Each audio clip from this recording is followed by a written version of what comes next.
bahan bacaan. Nah,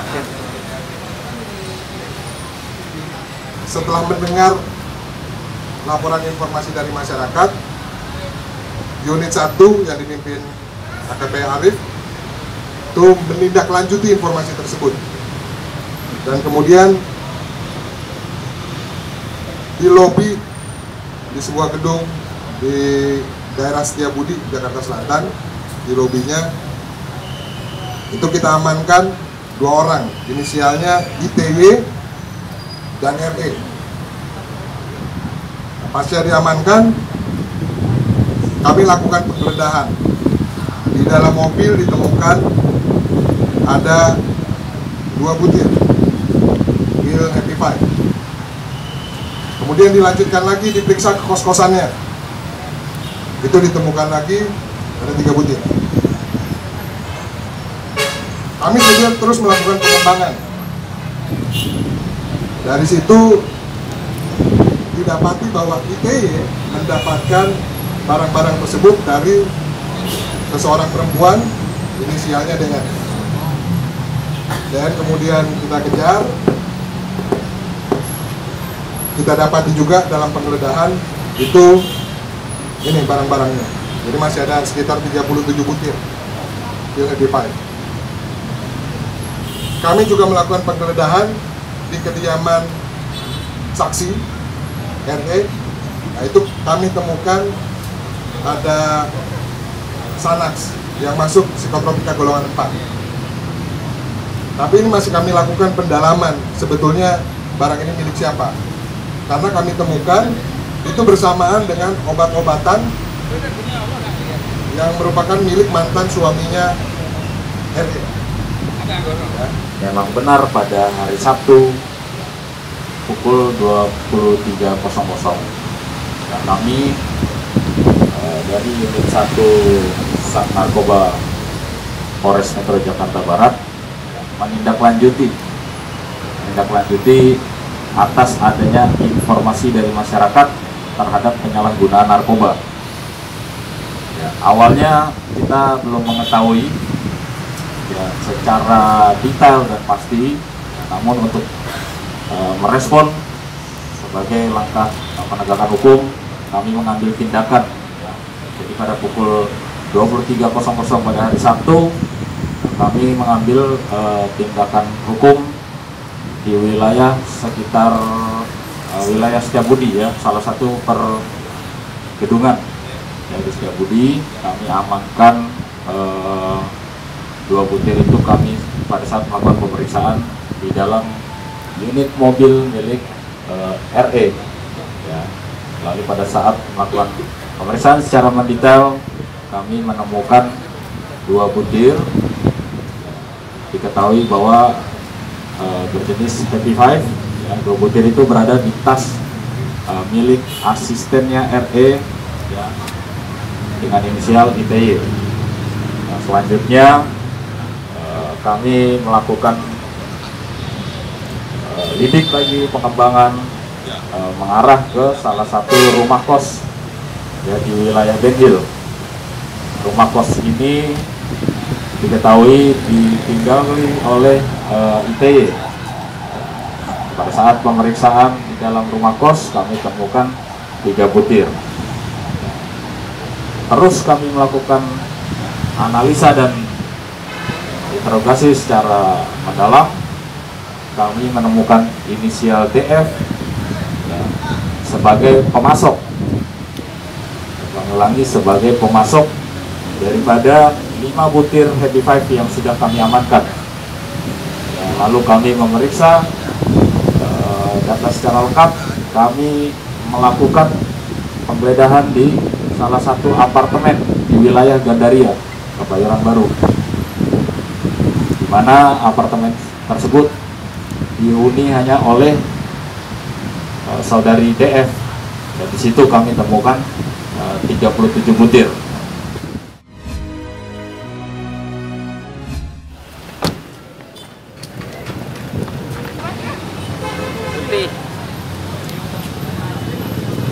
Dari hasil pemeriksaan cek urin untuk ITY positif psikotropika. Sementara untuk RE itu negatif. Tapi untuk memastikan, karena baru dari satu metode pemeriksaan, hari ini RE kami arahkan untuk dibawa ke BNN untuk melakukan pemeriksaan rambut dan darah. RE kami arahkan untuk ke pemeriksaan rambut di BNN. Nah, selanjutnya masih menunggu hasil. Nah, mungkin itu nanti perkembangan itu akan disampaikan kembali.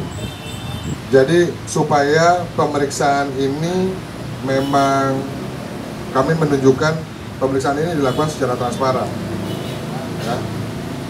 Karena kalau dari salah satu keterangan disebutkan dari saudara ITY bahwa setengah butir dari yang digunakan itu diberikan kepada saudari RE.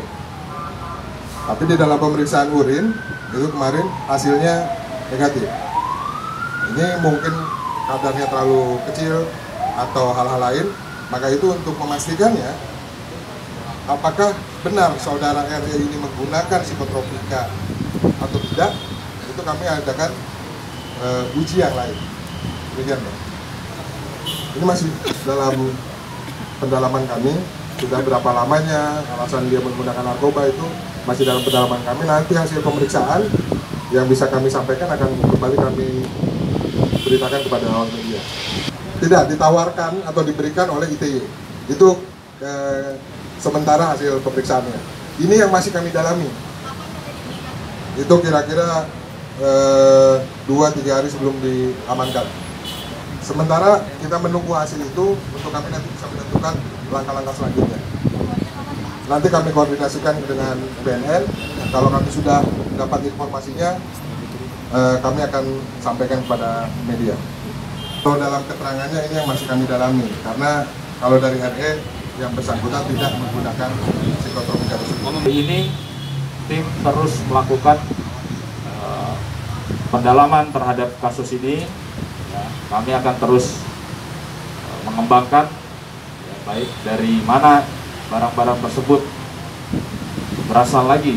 Ya, kita akan coba terus gali. Nah, sementara untuk seluruh yang terlibat, ya, kemarin sudah dilakukan pemeriksaan.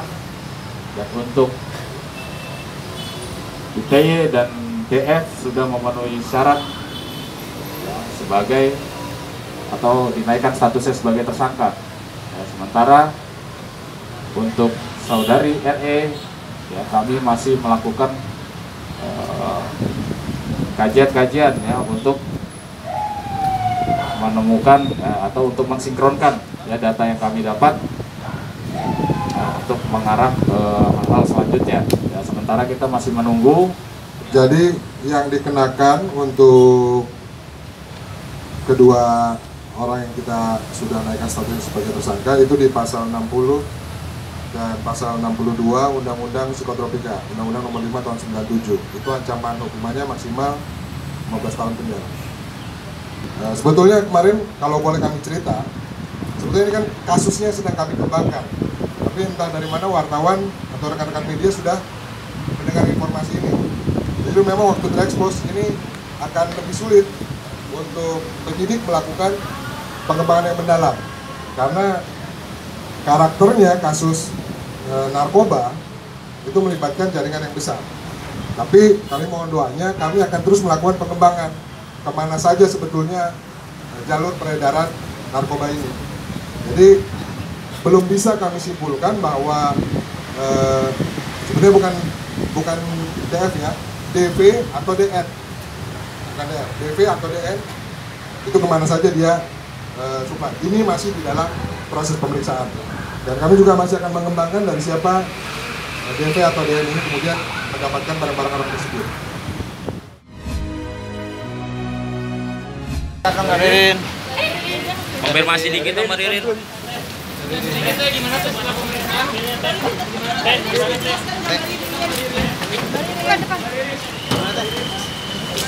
Dari Rin. Gimana teh? Gimana teh? Sebentar dong mas. Mas sedikit. Dari Rin, sebentar dong mbak. Barin. Aduh.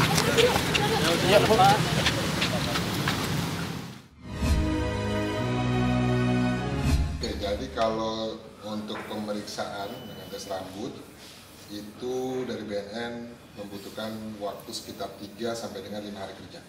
Nanti kami akan dikabari kalau hasilnya sudah keluar. Nanti kami akan update ke teman-teman. Status dari RE itu adalah sebagai saksi. Jadi setelah selesai pemeriksaan tentu yang bersangkutan akan pulang. Nanti kalau kita butuh keterangan lebih lanjut lagi, yang bersangkutan akan kami kirimkan panggilan untuk datang memberikan keterangan tambahan. Kooperatif. Selama pemeriksaan RE itu kooperatif. Ya, jadi untuk hari ini kegiatannya tadi setelah pagi dibawa bersama anggota BNN untuk tes rambut, kemudian kembali ke sini untuk melakukan berita acara pemeriksaan tambahan. Jadi tadi sedang dilakukan konfrontasi, berita acara konfrontasi antara RE dengan ITI. Menunggu hasil pemeriksaan kita malam ini, menunggu juga hasil pemeriksaan dari pihak lain yang kami periksa. Hasil pengembangannya itu nanti akan menentukan arah. Ya, kita lihat nanti ke depan, ini kan masih kami dalami dalam pemeriksaan.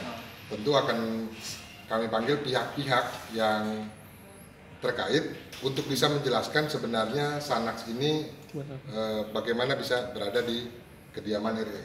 Kalau keterangan awal itu pada saat kami melakukan penggeledahan, itu kami temukan bersama-sama dengan obat-obatan milik mendiang suaminya. Keterangan yang diberikan oleh yang bersangkutan itu milik dari mendiang suaminya. Tapi ini harus kami dalami karena kami temukan saat penggeledahan untuk memastikan apakah keberadaan Sanax itu memang sah berada di sana. Maksudnya memang betul milik dari mendiang suaminya atau itu didapatkan dengan cara-cara yang lain. Jadi sedang kami dalami karena kejadian mendiang suaminya sendiri meninggal kan sudah 2 tahun lalu kalau saya tidak salah, itu 2017. Jadi ini makanya kami sampaikan kami perlu melakukan proses pendalaman. Ini kan baru hari ini hari kedua kami melakukan pemeriksaan. Jadi mohon rekan-rekan media juga bersabar. Kami akan update nanti hasil pendalaman yang kami lakukan seperti apa. Kawasan Sentul. Iya, ada foto beredar abang masih di kafe. Gini, jadi itu ceritanya saya meminta izin ke hakim karena orang tua saya itu sakit keras dirawat di rumah sakit. Nah, pada saat itu saya sedang puasa. Buka puasa lah saya di sana gitu loh. Dan saya ini kan sedang menjalani puasa Rajab ya, untuk mendoakan supaya ibu saya segera diberikan kesembuhan. Bahkan saya dikawal kok, ada pihak kepolisian, ada dari kejaksaan juga mengawal saya. Waduh, saya lupa deh udah bekerja. Bang, gini kok. Itu salah, jadi kita jelaskan seperti dari nambahin ya. Itu karena klien kami memberikan keterangan bahwa ibunya sakit keras ya kan. Jadi kami sebagai kami yang sebenarnya pemohon ya sebagai kuasa hukum memohon ke majelis hakim meminta izin untuk diberikan waktu untuk terdakwa 1 dan 2 terhadap anak dan menantu untuk melakukan menjenguk orang tua yang lagi sakit sekarang. Maka permohonan itu dikabulkan berdasarkan penetapan resmi loh ya. Jadi berdasarkan penetapan ini majelis ketua majelis hakim. Jadi tidak ada itu secara legal, itu jelas adalah resmi secara dikeluarkan secara penetapan pengadilan. Berapa hari itu bang izinnya? Sehari doang. Berarti memang sudah sesuai prosedur ya? Iya, semua sudah berdasarkan prosedur. Karena ibu saya sakit keras gitu. Makanya saya minta tolong gitu kepada seluruh media, kepada teman-teman. Hal seperti ini nggak usah dibesar-besarkan. Saya memohon juga kepada seluruh masyarakat doakan ibu saya untuk segera sembuh agar tidak terlalu banyak beban yang saya hadapi dan semoga saya dijawab. Saya tentang masalah foto yang beredar dan di mana tepatnya saya belum lihat dan saya tidak tahu. Tapi yang jelas, perlu saya jelaskan itu pertama saudara klien saya Pablo dari minta tolong karena supaya kita melakukan permohonan kepada majelis hakim yang menangani perkara ini supaya diberikan izin untuk membesuk orang tuanya Pablo yang lagi sakit keras, itu sesuai dengan keterangan klien saya.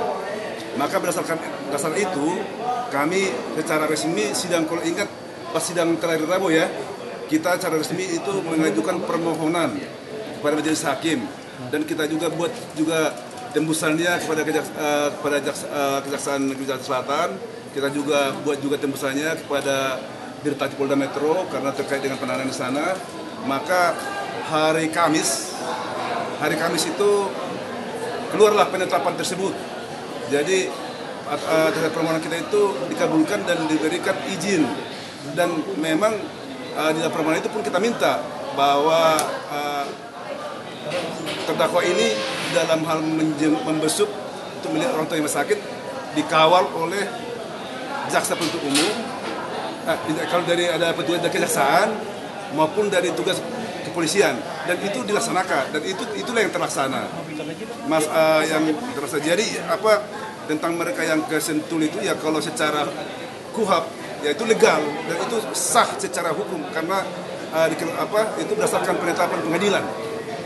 Jadi kalau ada masalah foto yang beredar di mana dan di mana tempatnya, saya sendiri kurang tahu. Saya baru tahu ya hari ini dari ada pertanyaan daripada rekan-rekan wartawan dari Pablo. Ya tentang sakitnya berapa lama dan apa jenis penyakitnya secara detail Pablo tidak menjelaskan ke saya. Namun dia minta tolong bang, ini orang tua saya saat ini lagi sakit keras. Tolong bang bantu buat permohonan terhadap pengadilan supaya kita diberikan izin untuk membesuk. Ya, kita kan sebagai kuasa hukumnya tentu ya kita laksanakan mencoba memohon terhadap majelis hakim yang perkara ini terhadap pengadilan negeri Jakarta Selatan ini. Ya permohonan itulah yang direspon dan dikabulkan, maka mereka bisa keluar. Kalau nggak salah saya juga pada saat itu tidak ikut, ada langsung didampingi ya, ada rekan saya yang itu Mas Tungkul. Saya waktu itu karena ada juga kerjaan yang lain, jadi yang mendampingi bukan saya langsung. Itu tapi kita koordinasi. Itu hari Kamis. Kamis itu keluar penetapan itu saya sampaikan ke saya itu hari Kamis siang. Kalau nggak salah jam 1 jam 2 kan diproses ini. Diproses baru kalau nggak salah juga saya tetap karena saya tetap juga dikabari atau koordinasi mereka itu baru keluar dari Polda Metro udah antara maghrib lah itu ya. Tapi tetap hari Kamis minggu kemarin. Hari Kamis. TKP-nya sendiri di mana bang? Di daerah Sentul karena di dalam permohonan itu kan ada jelas kita buat untuk ke Sentul tujuan alamatnya.